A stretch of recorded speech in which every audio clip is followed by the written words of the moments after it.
De volta com o programa nesta quarta-feira. Estamos conversando sobre economia. Por que o preço da gasolina está tão alto? É este o assunto que nós estamos falando com Elviro Rebouças, economista. Também traremos outros assuntos aqui neste terceiro bloco, é o nosso último bloco, e a gente traz também a sua participação. Manda sua mensagem para a gente que ainda dá tempo. Twitter, Facebook, WhatsApp, Instagram. Coloca lá Cenário Político TCM e você manda seu comentário e faz o programa de hoje conosco aqui na TCM, né, Vanúvio? Pois é, Carol. Daqui a pouquinho eu questiono aqui, eu viro sobre a questão dos tributos, né, arrecadados pela União. A gente falou também sobre o comércio, falou sobre CDL ontem aqui com o presidente Stênio Max, que mandou um abraço aqui para seu Elviro.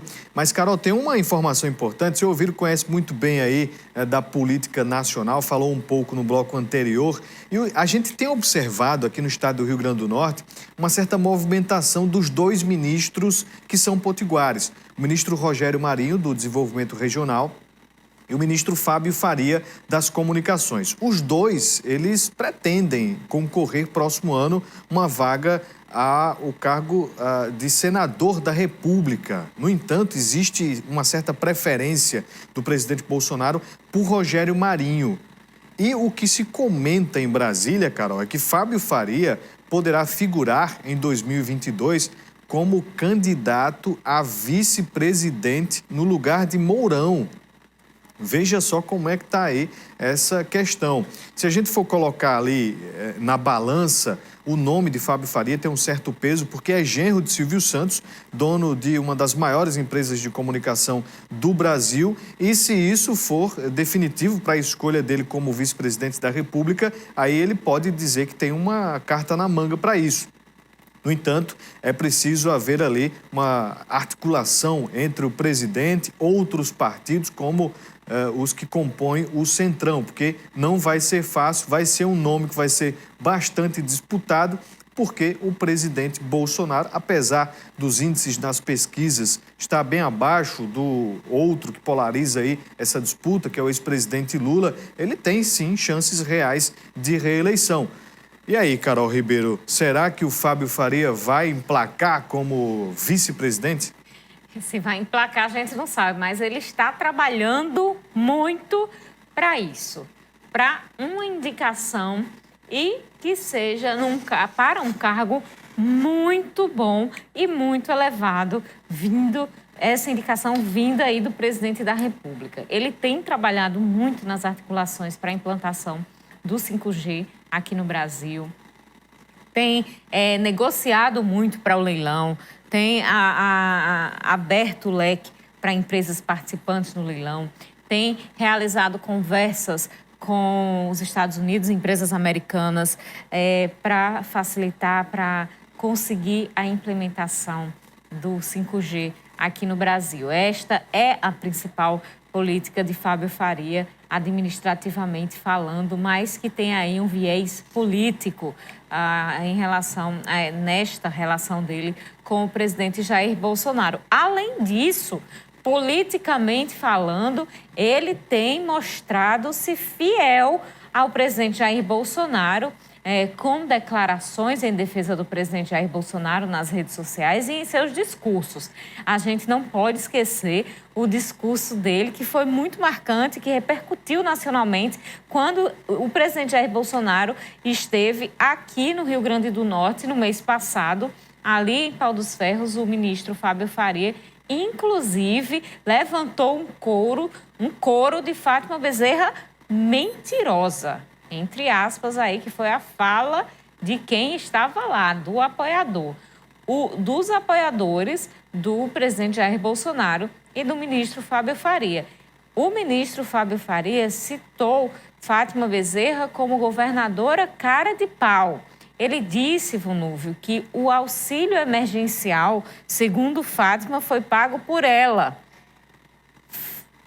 na fala de Fábio Faria. E aí ele chegou a entregar um certificado, uma placa Com o número de vacinas que já foram distribuídas pelo presidente Jair Bolsonaro ao Rio Grande do Norte, para o Rio Grande do Norte, e aí disse que era para desmascarar a governadora cara de pau. E nesse momento, os apoiadores levantaram o coro de Fátima Bezerra de governadora mentirosa, e é nesse tom que vem acontecendo os discursos no Brasil afora, pelo ministro Fábio Faria, em relação a este apoio, a necessidade dele de mostrar essa afeição às ideias de Bolsonaro e à política de Bolsonaro.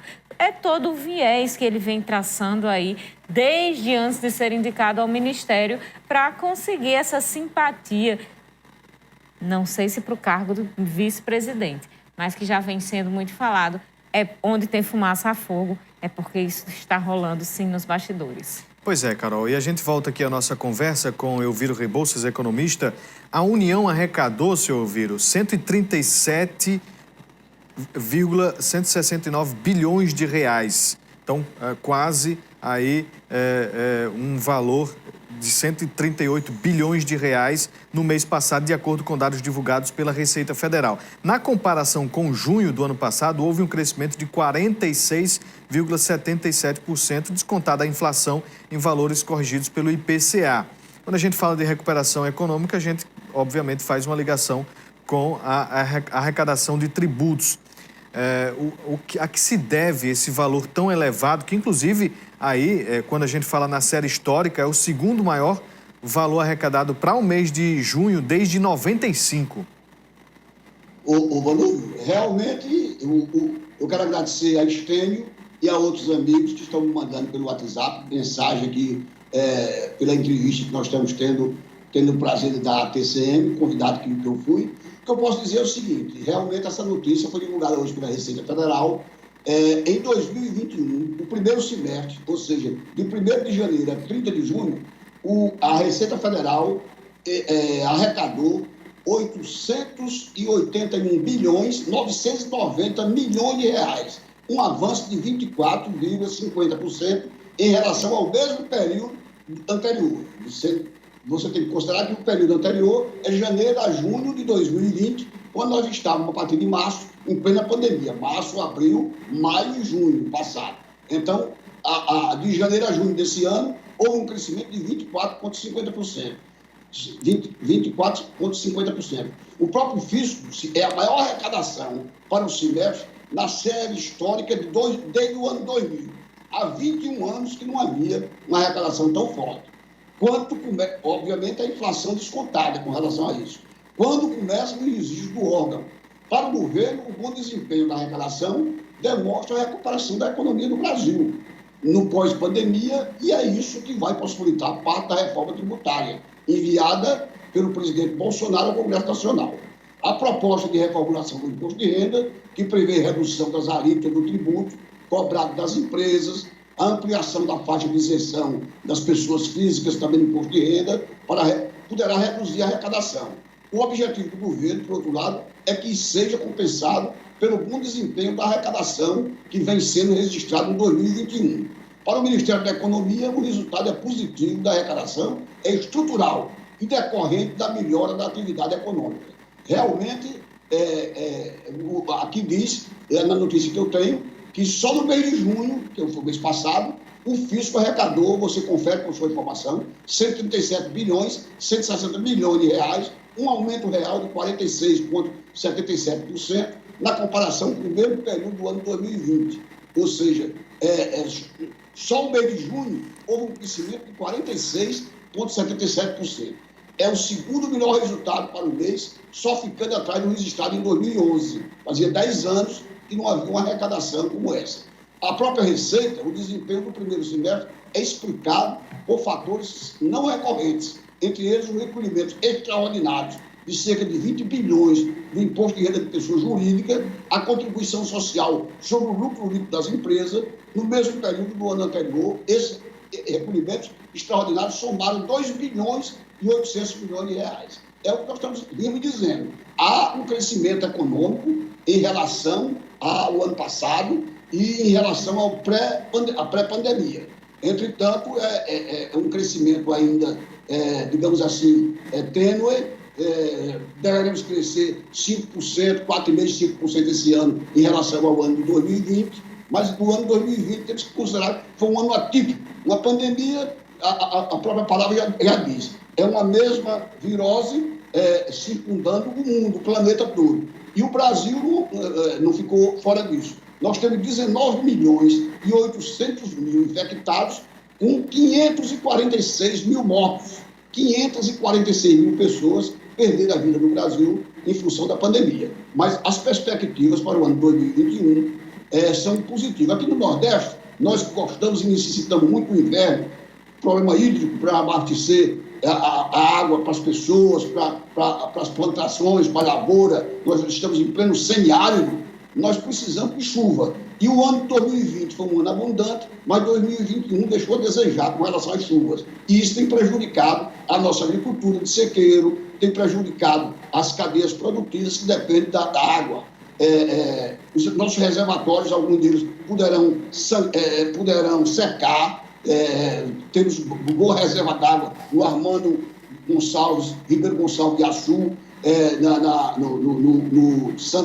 no Santa Cruz, lá de Apodi, mas os açudes menores estão precisando de chuva. E já estamos no Nordeste, numa época que o inverno já passou, estamos na metade de julho, ou mais da metade, e provavelmente o inverno está encerrado. Então, é ruim para o Nordeste. Temos que esperar uma recuperação da economia. O governo, com esse vale, essa ajuda que vem dando, o emergencial, tem contribuído com uma escala menor do que o ano passado, mas tem contribuído com esse auxílio, que varia de 150 até 350 reais, para fazer face aos mais necessitados. Mas a economia vem crescendo e eu acredito que terminaremos o ano com um crescimento em torno de 4,8%, 5%, e em 2022 será um ano ainda de dificuldade, dependendo da intensidade da pandemia, da intensidade do coronavírus. Se for um ano onde os níveis desçam, nós nos recuperaremos com mais elevação, nos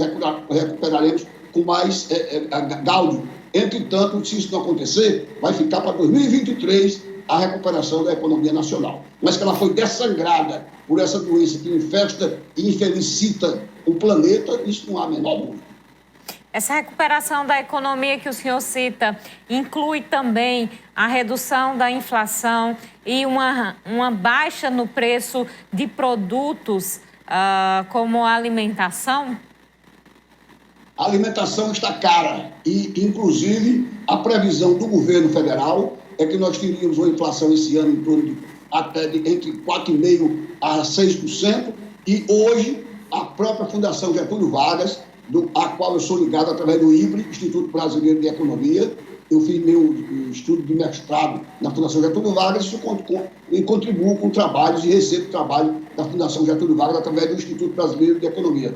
Ela mesmo já reconhece que a inflação deverá ultrapassar 6,5%, o que está desabastecendo, desassistindo aqueles que ganham menos de 2 salários mínimos, porque subiram a alimentação, vestuário, aluguéis, remédios, o gênero de primeira necessidade, material de educação, energia, água. Nós estamos passando agora nacionalmente por uma crise grande de abastecimento de energia, já que nas regiões sudeste e centro-oeste, com a falta das chuvas, os reservatórios estão vazios, estamos usando cada vez mais a energia gerada através de geradores, comendo o óleo e encarecendo. A bandeira 2, bandeira vermelha 2, subindo a cada 100 quilowatts gastos e encarecendo, desabastecendo o bolso já sofrido, espoliado do trabalhador, daquele que ganha menos. Eu não acredito em diminuição e redução de custos. Vamos pedir a Deus que essa inflação não passe disso daí. O desemprego continua grande, mais de 15 milhões de pessoas desempregadas no Brasil, porque com a pandemia, 40 mil estabelecimentos hoteleiros, bares e restaurantes no Brasil foram fechados só com a pandemia. 40 mil estabelecimentos. E é um desemprego em massa, em cadeia e em massa. Restaurantes, boates, bares e lanchonetes e esse tipo de atividade. 40 mil estabelecimentos. Então, estamos em pleno desemprego e precisa, com vigor, com energia, haver uma recuperação do segmento econômico para poder voltar a girar a onda do emprego. Como vai ser criado agora o Ministério da Previdência e do Emprego, quem sabe se esse ministério não vai obrar o milagre que, infelizmente, Paulo Guedes e Bolsonaro prometeram e não conseguiram à nação. Seu Elviro Rebouças, muito obrigada pela conversa no programa desta quarta-feira com a gente. Boa noite a você, a Manúvio e a todos os assinantes da nossa querida TCM. Boa noite. Boa noite, seu Elviro. Seja sempre bem-vindo aqui ao Cenário Político TCM. A você de casa, a gente agradece a audiência. Até amanhã. Só para finalizar, o Cleberton Aires, ele faz um apelo aqui à Prefeitura, diz o seguinte: nós do Aeroporto 2 pedimos encarecidamente para a Prefeitura olhar para o nosso bairro, pois está tomada de lixo. Está dado o recado do Cleberton aí. Muito obrigada pela audiência. Amanhã a gente se encontra novamente aqui às 7h20 da noite, ao vivo na TCM. Uma ótima noite e até lá.